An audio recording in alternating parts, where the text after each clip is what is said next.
मैं डॉक्टर रजनी हंस आपको ले चलती हूँ स्पिरिचुअल कहानियों की दुनिया में। दोस्तों, आज हमारी कहानी का शीर्षक है भगत ध्रुव।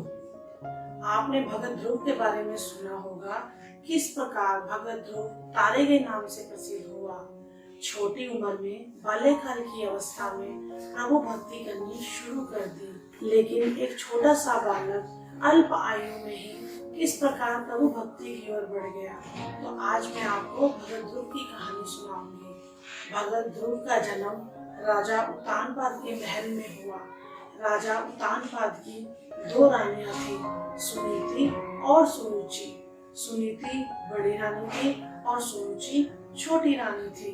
सुनीति का पुत्र ध्रुव था।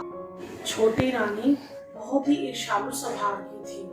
उसने राजा को अपने वश में किया हुआ था। वहीं बड़ी रानी सुनीति बहुत ही धार्मिक, नेक और पतिव्रता स्त्री थी।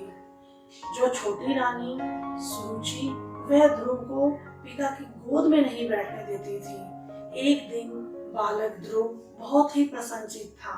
बालकों के साथ खेल रहा था। बालकों के साथ खेलते हुए महल में आ गया और पिता भी पुत्र को देखकर मोहित हो गया। उसने पुत्र ध्रुव को गले से लगा लिया और उसको माथे पर प्यार करते हुए तोतली भाषा में बातें करने लग गया। यह देखकर माता सुरुचि को सहन ना हुआ। वह बर्दाश्त ना कर सकी, क्योंकि वह चाहती थी कि राज्य पर राज केवल उसका पुत्र ही करे। उसने गुस्से में आकर बालक ध्रुव की बाजू को खींच दिया। बाजू को खींचकर उसको गुस्से से बोली, निकल जाओ यहाँ से, इस राज दरबार में फिर कभी मत आना। बालक रोता रोता वहां से निकल पड़ा, लेकिन राजा की इतनी हिम्मत ना हुई कि वह अपने ही पुत्र को उठाकर फिर से गोद में बिठा ले। रानी सुरुचि के सामने उसके यौवन का दास था। उसके आगे एक बात भी ना बोल सका और ये तक नहीं कह सका, तुम्हें क्या अधिकार है एक पुत्र को उसके पिता की गोद से उठाने का। रानी को देखकर वह शांत हो गया। बालक ध्रुव रोता रोता अपनी माँ की ओर बढ़ रहा था। उसके पांव बड़ी मुश्किल से आगे की ओर बढ़ रहे थे। जो माँ की ओर बढ़ रहा था, उसका रुदन भी बढ़ता ही जा रहा था। माँ के पास तो पहुंचकर उसकी चीखें ही निकलनी शुरू हो गई। माँ ने पूछा, पुत्र क्या हुआ? क्या तुम्हारी किसी ने पिटाई की है? क्या तुम्हें किसी ने मारा है? आगे से पुत्र ने रोने का कारण बताया कि मुझे छोटी माँ ने गोद से पिताजी की गोद से उठाकर नीचे उतार दिया है, तो उस क्या मेरा पिता की गोद में बैठने का अधिकार नहीं है? माँ, मुझे ये बताओ, तुम कौन हो? तुम रानी हो या दासी हो? क्या मैं राजा का पुत्र होकर उसके गोद में नहीं बैठ सकता? आगे से माँ निराशा भरे शब्दों में कह रही है, बेटा, हूँ तो मैं रानी। इतना कहकर उसका गला रूंध सा गया। आगे से माँ से प्रश्न पूछता हुआ ध्रुव कहने लगा, माँ, मुझे इतना तो बताइए कि मैं ऐसा क्या करूं, कोई मुझे राज सिंहासन से मत उठाए, कोई मेरी बाजू ना खींचे और मुझे राज सिंहासन प्राप्त हो। मुझे क्या करना पड़ेगा? आगे से माँ ने कहा, बेटा, तुम्हें भक्ति करनी पड़ेगी, तुम्हें तपोवन करना पड़ेगा, तुमने भक्ति नहीं की है। यह सुनकर बालक ध्रुव स्तब्ध सा रह गया, बहुत हैरान हो गया। भक्ति? किसकी भक्ति? आगे से माँ ने बताया, परमात्मा की भक्ति।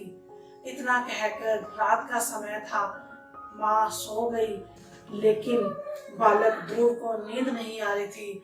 आंखों के आगे वही दृश्य, छोटी रानी किस प्रकार बाजू से खींचती हुई और किस प्रकार पिता की गोद से उठाते हुए गुस्से वाला चेहरा, तपोवन और राज उसकी आंखों के आगे ही घूमने लगे। तो एकदम वहां से खड़ा हो गया और भगवान की लीला थी, दरबान भी उस तरह सो रहे थे। माँ को सोता देखकर बालक ध्रुव का हौसला दृढ़ हो गया और वह दरबार से निकलकर बाहर की ओर चल पड़ा। और किस प्रकार रात को भयानक दृश्य, भयानक वातावरण था। शेर और बघेल दहाड़ रहे थे, लेकिन बालक ध्रुव ने अपने निश्चय को दृढ़ रखा। किसी प्रकार अपने हौसले को छोटा ना पड़ने दिया। दृढ़ हौसले के साथ आगे बढ़ता रहा। जहाँ बालक ध्रुव साथ साथ आगे बढ़ रहा था, पुकार रहा था कि हे ईश्वर, हे ईश्वर, मैं आ गया हूँ, तुम कहाँ पर हो। और जहाँ पुकार कर रहा था, थकान से वहीं शिला पर सो गया। सुबह उठा तो देखा वातावरण कितना शांत था, पक्षी चहचहा रहे थे, वन फूल खिले हुए थे, झील का पानी कितना साफ था, झील का पानी पीने के लिए चौपाया जानवर भी आ रहे थे। फिर उसके बाद शील पर बैठकर भक्ति करने लगा और पुकारने लगा, हे परमात्मा, तुम कहाँ हो? मैं तुम्हें नहीं जानता, तुम कहाँ हो? मैं आया हूँ। ईश्वर को आवाज लगाते देखकर नारद मुनि प्रकट हो गए। नारायण नारायण, बेटा मुझे मालूम है तुम राजा उतानपाद के पुत्र हो और भक्ति करने के लिए आए हो, लेकिन तुम्हारे मार्ग में आंधी, तूफान, ओले, बारिश, गर्मी, सर्दी सब तुम्हारे मार्ग में आएंगे। क्या तुम उसे सहन कर पाओगे? तुम्हारी आयु छोटी है, तुम राजमहल की ओर लौट जाओ, तुम्हें आधा राज्य प्राप्त हो जाएगा। वहीं ध्रुव बालक हंसते हुए कहने लगे, मुझे नहीं मालूम आप कौन है, अभी तो मैं प्रभु की भक्ति के लिए निकला हूँ, तो मुझे आधा राज्य देने की आप बात कर रहे हैं। अगर मैं प्रभु की भक्ति पूर्ण कर लूंगा तो मुझे तो पूर्ण राज्य ही प्राप्त हो जाएगा। इसलिए अगर आप मेरी तपस्या में सामने आते हो, मुझे भक्ति से रोकते हो, आप मेरे बहुत बड़े दुश्मन हो। इतना कहकर नारद मुनि समझ गए कि बालक ने दृढ़ निश्चय किया हुआ है, ये कोई महान तपस्वी है, महान योद्धा है और किस प्रकार दृढ़ निश्चय के साथ यहाँ पर बैठा हुआ है। नारद जी ने बालक को एक मूल मंत्र दिया, ओम नमो भगवते वासुदेवाय नमः। आपके मार्ग में कोई विघ्न नहीं पड़ेगा, आपके सभी कार्य संपूर्ण होंगे। ऐसा कहकर नारद मुनि अंतर ध्यान हो गए। बालक ध्रुव ने सोचा यह भगवान थे, कौन थे? असमंजस में पड़ गए, लेकिन फिर अपनी भक्ति की ओर चल पड़े, अपनी भक्ति करनी शुरू कर दी। लेकिन वहीं भगवान इंद्र ने अपनी लीला दिखानी शुरू की। तेज आंधी, तेज तूफान आना शुरू हो गया और किस प्रकार आंधी तूफान आते हुए इतना भयानक दृश्य बन गया। दैत्य दानव डरावना दृश्य प्रकट करने लग गए, लेकिन भगत ध्रुव दृढ़ता के साथ अडिग होकर अपनी भक्ति ही करता रहा। जंगल का दृश्य बहुत भयानक था, लेकिन बालक ध्रुव दृढ़ता के साथ भक्ति करता रहा। माया ने अपने रूप दिखाए, इंद्र ने भक्ति को भंग करने के लिए बहुत से यत्न किए, बहुत से दैत्य दानव भेजे, डरावने के भयानक दृश्य प्रस्तुत किए, बारिश की, ओले बरसाए, धरती को भी हिला दिया, लेकिन बालक ध्रुव वहां अडिग बैठा रहा, अडोल बैठा रहा, प्रभु की भक्ति करता रहा। उसने मार्ग में आती किसी भी विपदा को की तरफ ध्यान नहीं किया, उसका ध्यान केवल प्रभु भक्ति की ओर था। लेकिन जब बालक को बिल्कुल अडिग देखा तो इंद्र भगवान विष्णु जी की शरण में चले गए और उनको बालक ध्रुव के बारे में बताना शुरू किया कि किस प्रकार बालक ध्रुव तपोवन कर रहा है। तो विष्णु भगवान ने उसे आगे वहीं रोक दिया और कहा, मुझे मालूम है ध्रुव जिस भावना से भक्ति कर रहा है वह उसे प्राप्त होगा।